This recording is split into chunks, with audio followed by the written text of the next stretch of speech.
கடந்த வருடத்தில் நானும் பிரதரும் ஒரு 4 நாடுகளுக்கு சென்றோம். நெதர்லாந்து, நார்தர்ன் ஐவே, செக் குடியரசு, ஜெர்மன் போன்ற நாடுகளுக்கு நாங்கள் சென்றிருந்தோம்.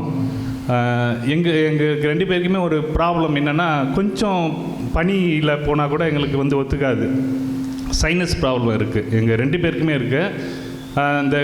இந்த குளிர் கூட எங்களுக்கு ஒத்துக்காது. அடிக்கடி தலைவலி வரும், ஜுரம் வரும்.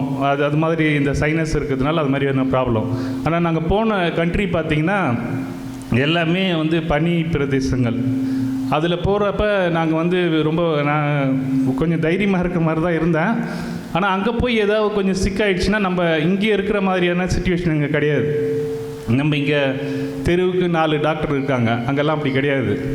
அங்கே நீங்கள் டாக்டர்கிட்ட அப்பாயின்மெண்ட் வாங்கணுன்னாலே நீங்கள் அப்பாயின்மெண்ட் போட்டுட்டு அதுக்கப்புறம் அவங்க எப்போ அவங்க அப்பாயின்மெண்ட் கொடுக்குறாங்களோ அந்த நேரத்துக்கு தான் பார்க்க முடியும். இப்போ நம்மளுக்கு ஒரு ஜுரமோ அல்லது ஒரு வயிற்று வலியோன்னு வச்சுங்களேன், அவங்கக்கிட்ட அப்பாயின்மெண்ட் கேட்கணும். கேட்டிங்கன்னா அவங்க அடுத்த வாரத்துக்கு வாங்க, இன்னும் 10 நாள் கழிச்சு வாங்க அப்படின்னு சொன்னாங்கன்னா அவங்க எந்த நேரத்துக்கு வர சொல்கிறாங்களோ அப்போ தான் போக முடியும். நம்ம நினச்ச மாதிரி டாக்டர்லாம் போய் அங்கே போய் பார்க்க முடியாது, அந்த மாதிரி சூழ்நிலை.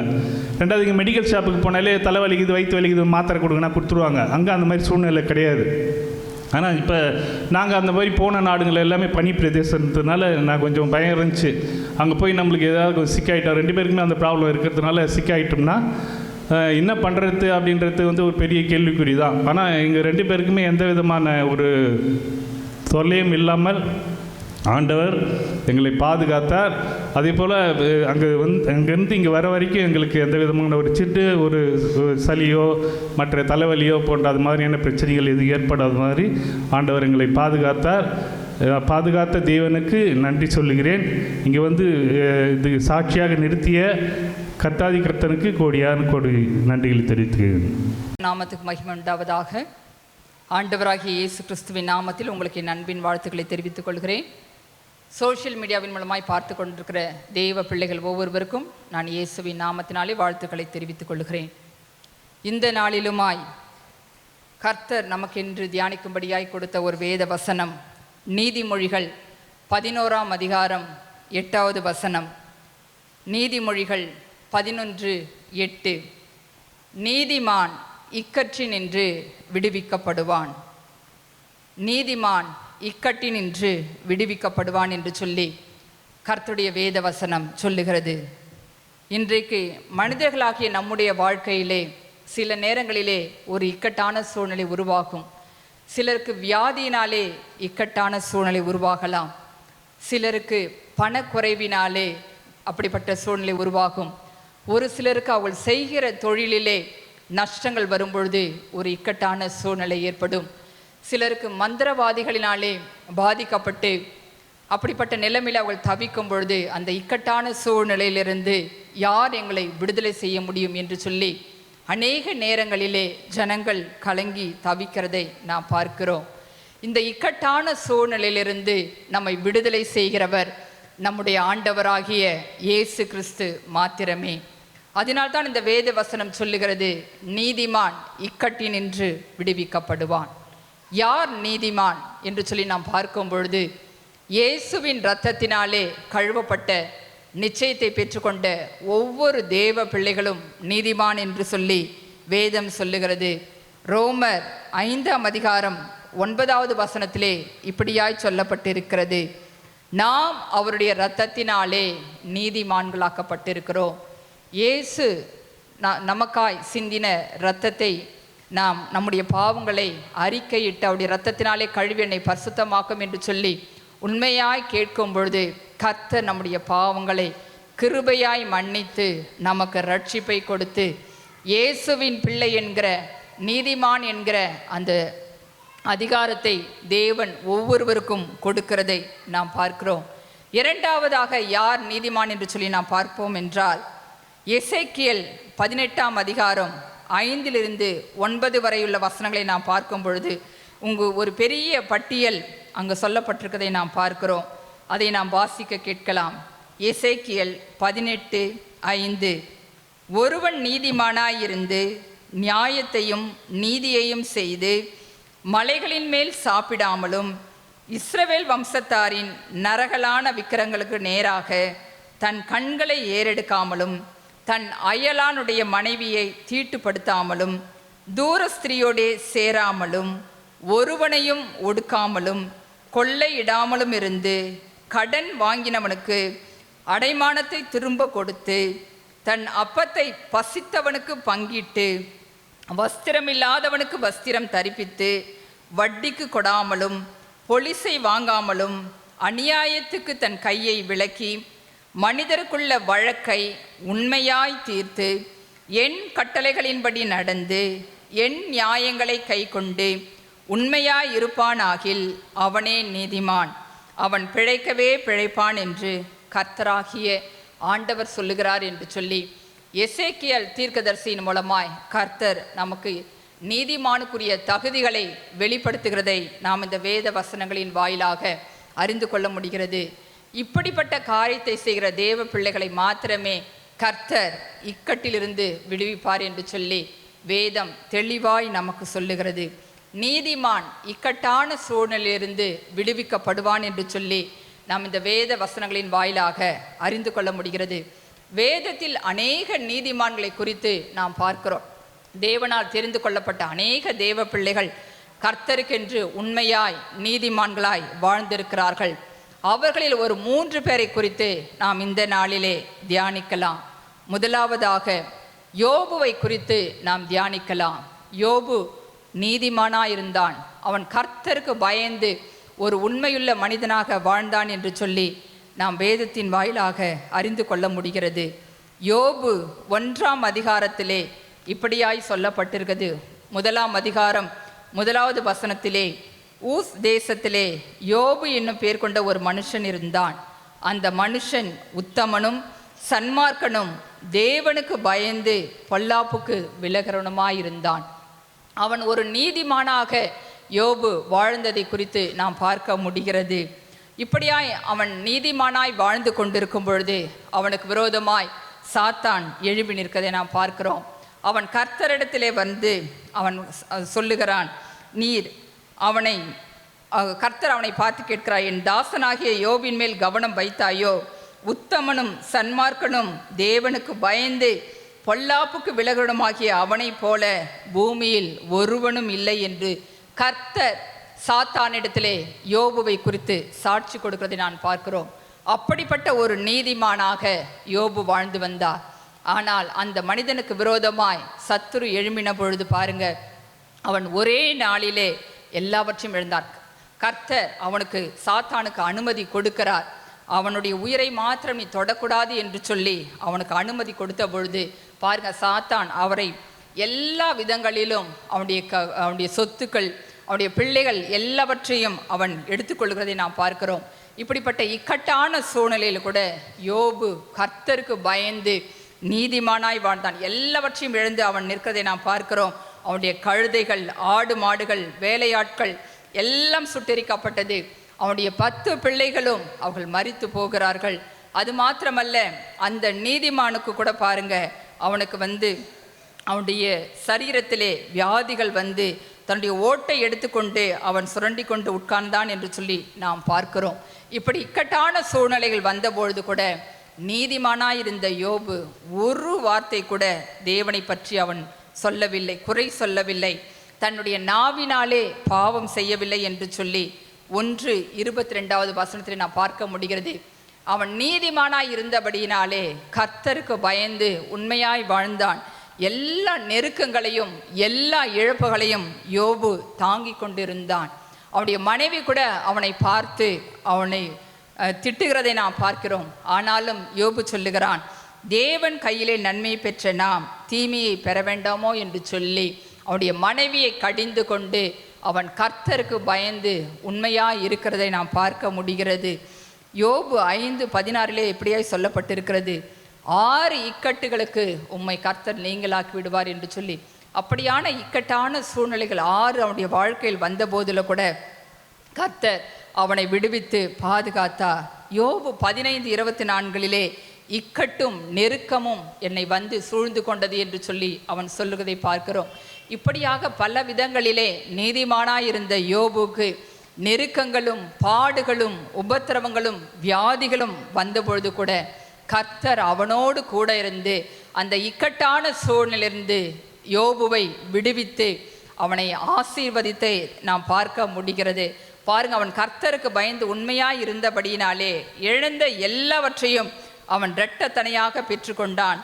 யோபு 42ஆம் அதிகாரம் 10வது வசனத்தில் இப்படியாய் சொல்லப்பட்டிருக்கிறது, யோபு தன் சிநேகிதருக்காக வேண்டுதல் செய்த பொழுது கர்த்தர் அவனுடைய சிறையிருப்பை மாற்றினார்.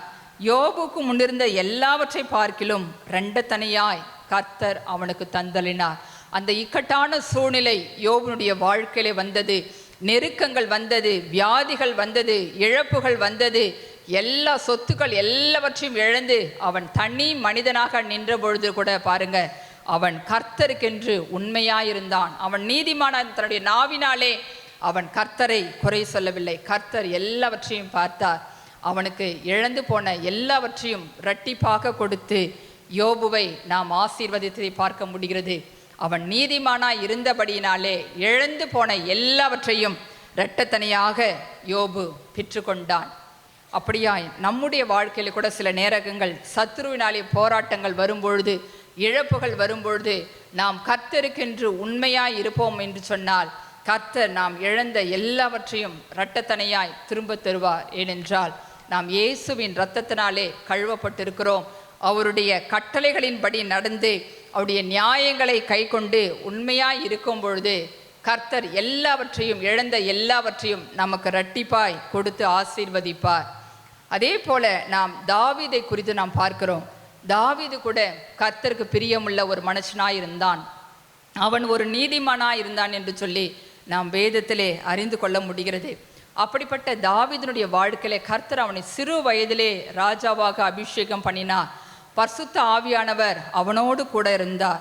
அப்படிப்பட்ட சூழ்நிலையில் கூட பாருங்க, அவனுக்கு விரோதமாய் பல இக்கட்டுகள் வந்தது. சவுலினாலே, சொந்த குடும்பத்தாராலே அவன் ஒவ்வொரு நாளும் அவன் மிகுந்த உபத்திரவத்தை அவன் அனுபவித்து கொண்டிருந்தான். இக்கட்டான சூழ்நிலையிலே அவன் கடந்து சென்றதை நாம் பார்க்க முடிகிறது. ஆனாலுமாய் கூட பாருங்க, அவன் கர்த்தருக்கு பயந்து நீதிமானாய் இருந்தபடியினாலே கர்த்தர் தாவீதை பாதுகாத்தார். அது மாத்திரமல்ல, அவனுக்கு விரோதமாய் எழும்பின எல்லா காரியங்களையும் கர்த்தர் முறியடித்து போட்டு தாம் சொன்னபடியே அவனை இஸ்ரவேலின் மேல் ராஜாவாய் அவனை அபிஷேகம் பண்ணினார்.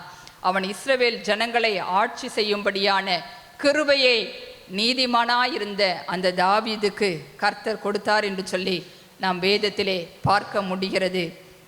1 சாமுவேல் 30ஆம் அதிகாரம் 1-8 வரையுள்ள வசனங்களிலே நாம் பார்க்கும் பொழுது இங்கு பாருங்க, தாவீது அவன் வெளியிலே சென்றிருக்கிறான் தன்னுடைய ஜனங்களோடு கூட. அந்த நேரத்திலே அவனுக்கு விரோதமாய் எழும்பின அமலேக்கியர் சிக்லாகுக்கு வந்து தாவீது இல்லாத சூழ்நிலையிலே அங்கிருந்த ஸ்திரீகளாகிய சிறியவர்களையும் பெரியவர்களையும் சிறைப்பிடித்து ஒருவரையும் கொன்று போடாமல் அவர்களை பிடித்து கொண்டு போய்விடுகிறான். அந்த நேரத்திலே தாவீது அங்கு இல்லை. அவன் தன்னுடைய ஜனங்களோடு கூட அந்த சிக்லாகுக்கு வந்த பொழுது அங்கிருந்த எல்லாம் கொள்ளையிடப்பட்டிருந்ததை அவன் பார்க்கான். அந்த இக்கட்டான சூழ்நிலையிலே அவன் அழுகிறான். தன்னில் பலன் இல்லாமல் போக மட்டும் அழுதான் என்று சொல்லி வேத வசனம் சொல்கிறது. அது மாத்திரமல்ல, 1 சாமுவேல் 30:6 பார்க்கும் பொழுது தாவீது மிகவும் நெருக்கப்பட்டான். சகல ஜனங்களும் தங்கள் குமாரர் குமாரத்திகள் நிமித்தம் மனக்கிலேசமானதினால் அவனை கல்லறிய வேண்டும் என்று சொல்லி கொண்டார்கள். தாவீது தன் தேவனாகிய கர்த்தருக்குள்ளே தன்னை திடப்படுத்தி கொண்டான். அங்கு கூட இருந்த ஜனங்களுடைய பிள்ளைகள், ஸ்திரீகள் எல்லாம் குடும்பத்தார் சிறைபிடித்து கொண்டு போய்விட்டார்கள். தாவீதுடைய பிள்ளைகளும் கூட அவனுடைய மனைவிமார்கள் கூட கொண்டு போகப்பட்டார்கள். ஆனால் அங்கிருந்த ஜனங்கள் அவனுக்கு விரோதமாய் எழும்பி நிற்கிறார்கள். அதுவரைக்கும் தாவீதை அவர்கள் போற்றி கொண்டிருந்த ஜனங்கள் அவனை எதிர்த்து பேசுகிறதை நாம் பார்க்க முடிகிறது. அந்த இக்கட்டான சூழ்நிலையிலே அவனை விடுதலை செய்ய, தாவீதை விடுதலை செய்ய, அவனால் அந்த அமலேக்கியரால் சிறைபிடித்து போகப்பட்ட ஜனங்களை விடுதலை செய்வதற்கு ஒருவரும் இல்லை. பாருங்க, அந்த சூழ்நிலையிலே கர்த்தர் தாவீதுக்கு இரக்கம் பாராட்டுகிறார். அந்த இக்கட்டான சூழ்நிலையிலிருந்து அவனை விடுதலை செய்தார் என்று சொல்லி நாம் இந்த வேதத்திலே பார்க்க முடிகிறது. 8வது வசனத்திலே தாவீது சொல்கிறான், கர்த்தரை நோக்கி, நான் அந்த தண்டை பின்தொடர வேண்டுமா, அதை பிடிப்பேனா என்று கேட்டான். அதற்கு அவர், அதை பின்தொடர், அதை நீ பிடித்து சகலத்தையும் திருப்பிக் கொள்வாய் என்று சொல்லி கர்த்தர் தாவீதுக்கு சொல்லுகிறார். உடனே பாருங்க, அவன் எல்லாவற்றையும் கர்த்தருடைய வார்த்தைக்கு கீழ்ப்படிந்து அவன் சென்று அந்த அமலேக்கியர் கொண்டு போன எல்லாவற்றையும் அவன் திரும்ப எடுத்துக்கொண்டான் என்று சொல்ல பார்க்க முடிகிறது. 18-19 வசனங்கள் இப்படியாய் சொல்லுகிறது. அமலேக்கியர் பிடித்து கொண்டு போன எல்லாவற்றையும் தன்னுடைய 2 மனைவிகளையும் தாவீது விடுவித்தான். அவர்கள் கொள்ளையாடி கொண்டு போன எல்லாவற்றிலும் சிறியதிலும் பெரியதிலும் குமாரரிலும் குமாரத்திகளிலும் ஒன்றும் குறைபடாமல் எல்லாவற்றையும் தாவீது திருப்பி கொண்டான். இந்த இக்கட்டான சூழ்நிலையிலே தாவீதுக்கு உதவி செய்ய ஒருவரும் கிடையாது. ஆனால் கர்த்தர் அவன் நீதிமானாய் இருந்தபடியினாலே அவன் இழந்து போன எல்லாவற்றையும், அவனுடையது மாத்திரமல்ல, அவனோடு கூட இருந்த அந்த ஜனங்களுடைய எல்லா இழந்து போன பிள்ளைகள் பெரியவர்கள் எல்லாவற்றையும் பாருங்க கர்த்தர் திரும்ப கொடுத்து அந்த நீதிமானை ஆசீர்வதித்தார் என்று சொல்லி நாம் வேதத்திலே பார்க்க முடிகிறது. அதனால்தான் அவர் சொல்லுகிறார் சங்கீதம் 37-39 இக்கட்டில் எங்களுக்கு உதவி செய்யும் மனுஷனுடைய உதவி விருதா என்று சொல்லுகிறார். அது மாத்திரமல்ல, நீதிமான்களுக்கு இக்கட்டு காலத்தில் அவரே அடைக்கலம் என்று சொல்லி சங்கீதம் 37-39 சொல்லுவதை நாம் பார்க்க முடிகிறது. எல்லா இக்கட்டுகளுக்கும் கர்த்தர் என்னை நீங்களாக்கி விடுவித்தார் என்று சொல்லி சங்கீதக்காரனாகிய தாவீது சொல்லுகிறார். எனவே இப்படிப்பட்ட இக்கட்டான சூழ்நிலையிலே நீதிமானாய் இருந்த அந்த தாவீதை கர்த்தர் பாருங்க அந்த இக்கட்டிலிருந்து விடுவித்து அவனை பாதுகாத்தார். கர்த்தர் சொல்லுகிறார், என் இருதயத்திற்கு ஏற்றவனாய் அவனை கண்டேன் என்று சொல்லி அவனை குறித்து, தாவீதை குறித்து அவர் சாட்சி கொடுக்கிறதை நாம் பார்க்க முடிகிறது. அது மாத்திரமல்ல, கர்த்தர் எல்லாவற்றிலும் தான் சொன்ன வாக்குத்தத்தத்தின்படியே அவனை ராஜாவாய் உயர்த்தி அந்த இஸ்ரவேல் ஜனங்களை ஆட்சி செய்யும்படியான ஒரு மேலான ஆசீர்வாதத்தை கொடுத்தார். தாவீதின் சந்ததியிலே நம்முடைய ஆண்டவராகிய இயேசு கிறிஸ்து பிறந்தார். அப்படி அவன் ஒரு நீதிமானாய் இருந்தபடினாலே அவனுக்கு வந்த இக்கட்டுகள் எல்லாவற்றையும் கர்த்தர் முறியடித்து போட்டு அவனை ஆசீர்வதித்ததை இந்த வேத வசனங்களின் வாயிலாக நாம் அறிந்து கொள்ள முடிகிறது. அன்பான தேவ பிள்ளைகளே, ஒருவேளை நீங்கள் கூட இப்படிப்பட்ட சூழ்நிலைகள் வழியாய் கடந்து செல்லலாம். நெருக்கங்கள், பாடுகள், உங்களுடைய சொந்த குடும்பத்தார் உங்களுக்கு விரோதமாய் எழும்பும் பொழுது, நீங்கள் நீதிமானாய் இருக்கும் பொழுது, கர்த்தருடைய வசனங்களை கை கொண்டு உண்மையாய் நடக்கும் பொழுது, கர்த்தர் உங்களுக்கு விரோதமாய் எழும்புகிற எல்லா காரியங்களையும் முறியடித்து போடுவார். எல்லாவற்றையும் இழந்து போன எல்லாவற்றையும் நீங்கள் திரும்ப கொடுத்து கர்த்தர் உங்களை ஆசீர்வதிப்பார்.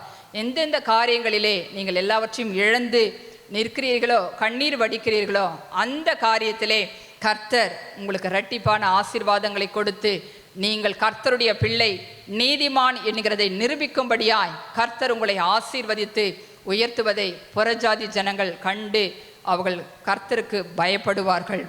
மூன்றாவதாக ஒரு தேவ மனிதரை குறித்து நாம் பார்க்கலாம். தானியேல் பாருங்க, கர்த்தருக்கு பிரியமுள்ள ஒரு மனிதனாக அவர் இருந்தார். அவர் ராஜாவுக்கு அடுத்த ஸ்தானத்தில் இருந்த பொழுதிலும் கூட அவர் உண்மையாய் இருந்தார். தினம் 3 வேளையும் அவர் ஜெபம் பண்ணி கொண்டிருந்தார். அது மாத்திரமல்ல, தன்னுடைய அந்த ராஜாவுடைய போஜனத்தினாலே தன்னை தீட்டுப்படுத்தாமல் ஒரு பரிசுத்தமுள்ள வாழ்க்கை தானியேல் வாழ்ந்து கொண்டிருந்தார். அவர் உண்மையுள்ள மனிதனாக இருந்தார், ஜெபிக்கிற ஒரு மனிதனாக இருந்தார், பரிசுத்த ஆவியில் நிறைய பெற்ற ஒரு தேவ மனிதராக காணப்பட்டார். ஆனால் அந்த தானியேலுடைய வாழ்க்கையில், அந்த நீதிமானுடைய வாழ்க்கையிலே அவனுக்கு விரோதமாய் பொல்லாத ஜனங்கள் எழும்பி வருவதை நாம் பார்க்க முடிகிறது. எப்படி ஆகிலும் தானியேலை குற்றப்படுத்த வேண்டும், அவனை அழித்து விட வேண்டும் என்று சொல்லி அங்கு இருக்கிற ஜனங்கள் முயற்சி செய்கிறார்கள். இவனை எப்படி செய்வது, இவனை எப்படியாவது கீழே தள்ளிவிட வேண்டும் என்கிற நோக்கத்தோடு அவர்கள் ஒரு தந்திரம் செய்கிறார்கள். இவனை கர்த்தருடைய விஷயத்தில் மாத்திரமே அன்றி வேற எந்த விஷயத்திலும் தானியேலை குற்றப்படுத்த முடியாது என்று சொல்லி அவர்கள் உணர்ந்து கொள்ளுகிறார்கள். தானியேல் 6ஆம் அதிகாரம் 4வது வசனத்தில் இப்படியாய் சொல்லப்பட்டிருக்கிறது. அப்பொழுது பிரதானிகளும் தேசாதிபதிகளும் ராஜ்யத்தின் விசாரிப்பிலே தானியேலை குற்றப்படுத்தும்படி முகாந்தரம் தேடினார்கள். ஆனாலும் ஒரு முகாந்தரத்தையும் குற்றத்தையும் கண்டுபிடிக்க அவர்களால் கூடாதிருந்தது.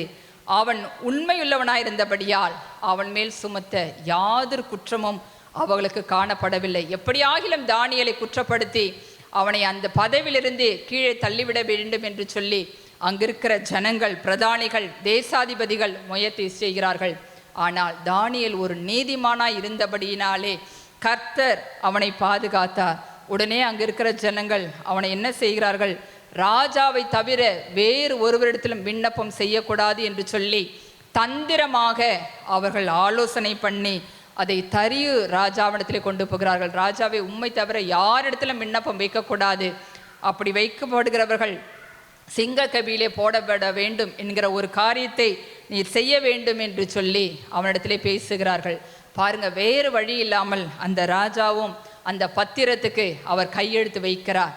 தானியேலோவென்றால் அவன் நீதிமானாய் இருந்தபடியினாலே, கர்த்தருக்கு பயப்படுகிற ஒரு தேவ மனிதனாய் இருந்தபடியினாலே அந்த பத்திரத்துக்கு ராஜா கையெழுத்து வைத்து விட்டார் என்று தெரிந்த போதிலும் கூட அவன் தன்னுடைய வீட்டுக்குள்ளே போய் தன் மேல் அறையிலே எருசலேமுக்கு நேராக பலகணிகள் திறந்திருக்க அங்கே தான் முன் செய்து வந்தபடியே தினம் 3 வேளையும் தன் தேவனுக்கு முன்பாக முழங்கார் படியிட்டு ஜபம் பண்ணி ஸ்தோத்திரம் செலுத்தினான். அவன் அந்த தரியு ராஜாவை குறித்து அவன் பயப்படவில்லை. அங்கே இருக்கிற தேசாதிபதிகள், பிரதானிகளை குறித்து தானியேலுக்கு பயம் இல்லை. ஏனென்றால் நான் எப்பொழுதும் செய்து வருகிறபடியே கர்த்தருக்கு முன்பாக என்னுடைய காரியத்தை நான் உண்மையாய் செய்து வருவேன், கர்த்தர் எல்லாவற்றையும் பார்த்து கொள்வார் என்கிற விசுவாசத்தோடு பாருங்க அவன் தினமும் செய்தபடியே ஜபத்தை செய்து வருகிறான். இதை எல்லா ஜனங்களும் பார்க்கிறார்கள். உடனே அவர்கள் ராஜாவினிடத்திலே சென்று அவனை எப்படியாகிலும் அவனை அழித்து விட வேண்டும் என்று சொல்லி நினைக்கிறார்கள். அப்படியே ராஜா என்ன செய்கிறார்? உடனே அவனை தூக்கி சிங்க கெபியிலே போடுகிறதை நாம் பார்க்கிறோம். அன்று இரவு முழுவதும் ராஜா மிகுந்த ஒரு வேதனையோடு இருக்கிறார். காரணம், அவர் தானியேல் ஒரு நீதிமான் என்பது அவருக்கு நன்றாக தெரியும். பொறாமை நிமித்தமாய் அங்கு இருக்கிற ஜனங்கள் அவனுக்கு விரோதமாய் செய்த காரியங்களையும் அவர் நன்றாக அறிந்திருந்தார். ஆனாலும் அவர் ராஜாவாய் இருந்தபடியினாலே வேறு வழி இல்லாமல் அவர் அமைதியாய் இருக்க முடிகிறது. பாருங்க, கர்த்தர் பார்த்தார், தானியேல் நீதிமானாய் இருந்தபடியினாலே சிங்கத்தினுடைய வாயை கட்டி போட்டார். ஒரு சிங்கம் கூட தானியேலை சேதப்படுத்த முடியவில்லை. ஒரு நாள் இரவு முழுவதும் அந்த சிங்கங்களோடே தானியேல் இருக்கிறார். அடுத்த நாள் காலையிலே ராஜா வேகமாய் ஓடிப்போய் அந்த தானியேலை பார்த்து கேட்கிறார், நீர் இடைவிடாமல் ஆராதிக்கிற உன் தேவன் உன்னை சிங்கங்களுக்கு தப்புவிக்க வல்லவராய் இருந்தாராய் என்று சொல்லி ராஜா அவனை பார்த்து கேட்கும் பொழுது தானியேல் அந்த சிங்க கபிலிருந்து சொல்லுகிறான், சிங்கங்கள் என்னை சேதப்படுத்தாதபடிக்கு தேவன் தம்முடைய தூதனை அனுப்பி அவைகளின் வாயை கட்டி போட்டார். அதேனென்றால் அவருக்கு முன்பாக நான் குற்றமற்றவனாய் காணப்பட்டேன், ராஜாவாகிய உமக்கு முன்பாகவும் நான் நீதிகேடு செய்ததில்லை என்று சொல்லி அந்த சிங்கத்தின் கெபியிலிருந்து பாருங்க தானியேல் அந்த ராஜாவிடத்தில் சொல்கிறான், அவன் கர்த்தருக்கு முன்பாக உண்மையுள்ளவனாயிருந்தான். அதே நேரத்திலே ராஜாவுக்கு முன்பாக அவன் குற்றமற்றவனாய் காணப்பட்டான் என்று சொல்லி தன்னுடைய நாவினாலே அந்த நீதிமானாய் இருந்த தானியேல் அறிக்கை செய்கிறதை பார்க்க முடிகிறது. உடனே ராஜா தன்னில் மிகவும் சந்தோஷப்பட்டு அந்த சிங்க கெபியிலிருந்து அந்த தானியேலை தூக்கி விடுகிறதை நாம் பார்க்கிறோம். அது மாத்திரமல்ல, அவனுடைய காரியம் ஜெயமாயிருந்தது. தானியேல் எல்லாவற்றிற்கும் மேலாக அந்த ராஜா அவனை உயர்த்தி வைக்கிறதை நாம் பார்க்க முடிகிறது. அப்படியாய் நீதிமானாய் இருந்த, கர்த்தருக்கு பயந்து உலக பிரகாரமாய் ராஜாவுக்கும் உண்மையாய் இருந்த அந்த தானியேலுடைய வாழ்க்கையிலே இக்கட்டான ஒரு சூழ்நிலை வந்தது. அந்த இக்கட்டிலிருந்து கர்த்தர் தானியேலை விலக்கி பாதுகாத்தார் என்று சொல்லி நாம் வேதத்தின் வாயிலாக அறிந்து கொள்ள முடிகிறது. இன்றைக்கு உங்களுக்கு விரோதமாய் கூட அநேகர் எழுப்பி நிற்கிறாம். நீங்கள் வேலை செய்கிற இடங்களிலே, குடும்பங்களிலே, உங்களுடைய தொழிலுக்கு விரோதமாக பல ஜனங்கள் பொறாமையினாலே எதிர்த்து நின்றாலும் கூட நீங்கள் கர்த்தருக்கு பயந்து உண்மையாய் அவருடைய சத்தத்தின்படி நடந்து நீங்கள் நீதிமானாய் இருக்கும் பொழுது கர்த்தர் எல்லாவற்றையும் முறியடித்து போடுவார். எந்த ஜனங்கள் உங்களுக்கு விரோதமாய் குற்றம் சுமத்தினார்களோ அவர்களுக்கு விரோதமாய் கர்த்தர் உங்கள் தலையை உயர்த்தி நிமிர செய்வார். அது மாத்திரமல்ல, அந்த இக்கட்டிலிருந்து கர்த்தர் உங்களை விடுதலை செய்வார். ஆண்டவராகிய இயேசு கிறிஸ்துவை குறித்து நாம் பார்க்கிறோம். அவர் சிலுவையிலே அவரை அறைய வேண்டும் என்று சொல்லி அங்கிருக்கிற ஜனங்கள் அவருக்கு விரோதமாய் எழும்பி நிற்கிறார்கள். அதுவரைக்கும் இயேசுவினிடத்திலே சுகத்தை பெற்றுக்கொண்டவர்கள், அற்புதத்தை பெற்றுக்கொண்ட ஜனங்கள், இயேசுதான் ராஜா என்று சொல்லி அவரை போற்றின ஜனங்கள் பாருங்க. அதே நேரத்திலே அவருக்கு விரோதமாய் நாம் எழும்பி நிற்கிறதை பார்க்க முடிகிறது. மத்தேயு 27ஆம் அதிகாரத்திலே பிலாத்துவின் மனைவி சொல்லுகிறார், இயேசு நீதிமான், அந்த நீதிமானை நீர் ஒன்றும் செய்ய வேண்டாம் என்று சொல்லி தன்னுடைய கணவரிடத்திலே சொல்லுகிறார்.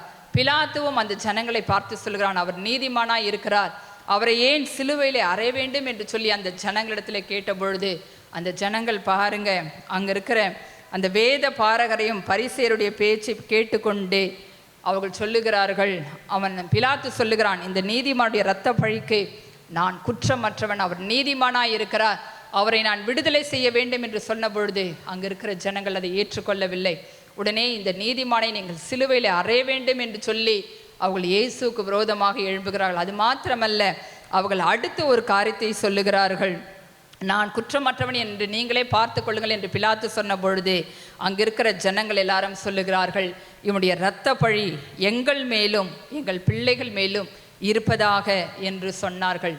இந்த ஒரு வார்த்தை நிமித்தமாக தான் இன்றைய வரையும் பாருங்க, இஸ்ரவேல் தேசத்திலே போராட்டங்கள், குழந்தைகள் கொல்லப்படுகிறார்கள், அங்கு இருக்கிற யூத ஜனங்கள் சிதறடிக்கப்பட்டார்கள். காரணம், அவர்கள் நீதிமானாயிருந்த இயேசுவை அவர்கள் சிலுவையிலே ஒப்பு கொடுத்தபடியினாலே அவருடைய சாபம் தலைமுறையாக அந்த இஸ்ரவேல் ஜனங்களுக்குள்ளாய், அந்த யூத ஜனங்களுக்குள்ளாய் வருகிறதை நாம் பார்க்க முடிகிறது. காரணம், அவர்கள் பொறாமையினாலே அங்கே இருக்கிற ஜனங்கள், வேத பாரகரும் பரிசேயரும் அந்த ஜனங்களை தூண்டி விட்டதினாலே அவர்கள் இப்படிப்பட்ட காரியத்தை சொல்லுகிறார்கள். தங்களுடைய நாவினாலே செய்த அறிக்கையின்படியே அவருடைய இரத்த பழியை, இயேசுடைய இரத்த பழியை இன்றைக்கும் அந்த தேசம் சுமந்து கொண்டிருக்கதை நாம் பார்க்க முடிகிறது. அன்பான தேவ பிள்ளைகளே, நாம் தேவனுக்கு விரோதமாக, தேவ பிள்ளைகளுக்கு விரோதமாக எழும்பும் பொழுது நம்மையும் அறியாமல் அப்படிப்பட்ட சாபத்தை நாம் பெற்றுக்கொள்ள நேரிடும். எனவே கர்த்தருக்கு பயந்து, கர்த்தருக்கு விரோதமாய் எழும்பாதபடி நாம் உண்மையாய் ஜாக்கிரதையுள்ளவர்களாய் இருக்க வேண்டும். தானியேல் கர்த்தருக்கு பயந்து உண்மையாய் இருந்தான். ஆனால் பொறாமை பிடித்த அவனோடு கூட இருந்த அந்த தேசாதிபதிகள் அவனுக்கு விரோதமாய் எழும்பி நின்றார்கள். கர்த்தர் அவருடைய சூழ்ச்சிகளை முறியடித்து தானியேலை அவர் மீண்டுமாய் ஒரு உயர்ந்த பதவியை கொடுத்து ஆசீர்வதித்தார். அதே போல பாருங்க, ஆண்டவராகிய இயேசு கிறிஸ்துக்கு விரோதமாய் ஜனங்கள் எழும்பி நின்றார்கள். ஆனால் பிதாவாகிய தேவன் எல்லா நாமத்திற்கும் மேலான நாமத்தை ஆண்டவராகிய இயேசு கிறிஸ்துவுக்கு கொடுத்தார். நம்மை நியாயம் விசாரிக்கும்படியான ஒரு மேலான அதிகாரத்தை அவர் இயேசுவுக்கு கொடுத்ததை நாம் வேதத்தின் வாயிலாக அறிந்து கொள்ள முடிகிறது.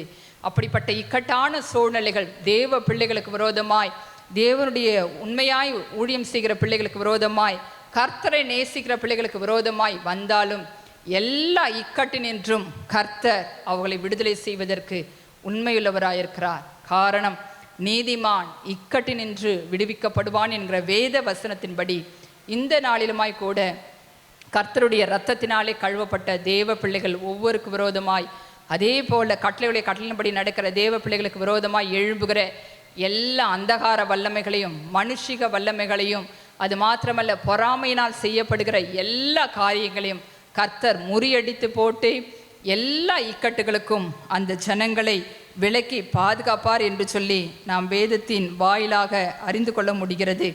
சங்கீதம் 25:22 இப்படியாய் சொல்லப்பட்டிருக்கிறது, எல்லா இக்கட்டுக்கும் நீங்களாக்கி மீட்டு விடுகிறவர் கர்த்தர் மாத்திரமே. நமக்கு வருகிற பிரச்சனைகள், போராட்டங்கள், நெருக்கங்கள், உபத்திரவங்கள், வியாதிகள் எதுவாக இருந்தாலும் அந்த இக்கட்டினின்று நம்மை விடுதலை செய்து நம்மை ஆசீர்வதித்து உயர்த்துகிறவர் நம்முடைய ஆண்டவராகிய இயேசு கிறிஸ்து. எனவே நாம் அவருக்கு உண்மையாய் இயேசுவின் இரத்தத்தினாலே கழுவப்பட்ட நிச்சயத்தை பெற்றுக்கொண்டு அவருடைய கட்டளைகளின்படி, அது மாத்திரம் அவருடைய நியாயங்களை கை கொண்டு உண்மையாக இருக்கும் பொழுது கர்த்தருடைய ஆசீர்வாதம் நம்முடைய வாழ்க்கையிலே நிறைவேறுவதை நாம் பார்க்க முடிகிறோம். கர்த்தர் தாமே இந்த வசனங்களை ஆசீர்வதிப்பாராக. நாம் ஜெபிக்கலாம். அன்பின் பரலோக பிதாவே, நன்றியோடு துதிக்கிறேன், ஸ்தோத்திரிக்கிறேன். ஆண்டவரே, நீதிமான் இக்கட்டி நின்று விடுவிக்கப்படுவான் என்று சொன்னீரே. ஆண்டவரே, யாரெல்லாம் ஆண்டவரே வியாதியினாலோ, குறைவுகளினாலோ, பொல்லாத மனிதர்களினாலோ ஆண்டவரே குற்றம் சாட்டப்பட்டு சத்ருவினாலே ஆண்டவரே அவர்கள் எல்லாவற்றையும் இழந்து நிற்கிறார்களோ, என் தேவனாகிய கர்த்தர் உம்முடைய பிள்ளைகளாய் இருக்கிற, உம்முடைய கட்டளைகளின்படி கை கொள்ளுகிற ஒவ்வொரு பிள்ளைகளுக்கும் நீர் இரக்கம் பாராட்டி அந்த இக்கட்டிலிருந்து நீர் அவர்களை விடுதலை செய்யும்படியாய் நான் ஜெபிக்கிறேன். எல்லா இக்கட்டுகளுக்கும் நீங்களாக்கி விடுவிக்கிறவர் நீர் ஆண்டவரே. தங்கள் ஆபத்திலே கர்த்தரை நோக்கி கூப்பிட்டார்கள், அவர்கள் இக்கட்டுகளை எல்லாம் கர்த்தர் நீங்களாக்கி அவர்களை மீட்டு கொண்டார் என்று சொல்லி சங்கீதக்காரனாகிய தாவீது சொல்லுகிற விதமாய் ஆண்டவரே, உம்முடைய பிள்ளைகள் நெருக்கத்தின் மத்தியிலே, உபத்திரவத்தின் மத்தியிலே, இக்கட்டான சூழ்நிலையிலே உம்மை நோக்கி கூப்பிடும் பொழுது என் தேவனாகிய கர்த்தர் நீர் அவர்களுக்கு இரக்கம் பாராட்டும்படியாய் நான் செபிக்கிறேன். ஆண்டவரே, நீர் அவர்களை விடுதலை செய்வீராக, வியாதியிலிருந்து விடுதலை செய்வீராக. பொல்லாத மனிதர்களினால் உண்டாகிற எல்லா ஆண்டவரே சூழ்ச்சிகளுக்கும் உம்முடைய பிள்ளைகளை நீர் விலக்கி பாதுகாக்கும்படியாய் நான் செபிக்கிறேன். அது மாத்திரமல்ல, பொறாமை பிடித்த மனிதர்களாலே இழந்து தவிக்கிற, சாத்தானாலினாலே இழந்து தவிக்கிற எல்லாவற்றையும் நீர் திரும்ப கொடுத்து உம்முடைய பிள்ளைகளை நீர் மனமகிழ்ச்சியாக்கும்படியாய் நான் ஜெபிக்கிறேன். கர்த்தர் என்னை இக்கட்டிலிருந்து விடுதலை செய்தார் என்று சொல்லி உம்முடைய ஜனங்கள் உம்முடைய நாமத்தை மகிமைப்படுத்த உதவி செய்யுங்க. இதை கேட்கிற ஒவ்வொருவரையும் ஆசீர்வதிங்க. அவருடைய இக்கட்டுகளிலிருந்து அவளை விடுதலை செய்து உம்முடைய நாமத்தை மகிமைப்படுத்தி கொள்ளுங்க. இயேசு கிறிஸ்துவின் வல்லமையுள்ள நாமத்தில் ஜெபிக்கிறேன் நல்ல பிதாவே, ஆமென்.